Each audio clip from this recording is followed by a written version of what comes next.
Кесипти туура таңдасын деп бүгүн атайын ачык эшиктер күнү уюштурулат.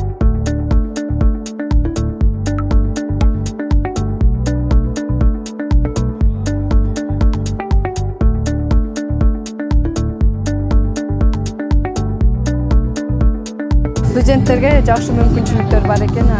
Чет өлкөгө чыгып окуган деген маалымат алдык. Ошол дагы аябай жакты. Зданиялары жакшы экен, аудиториялар келет экен, ошолор жакты.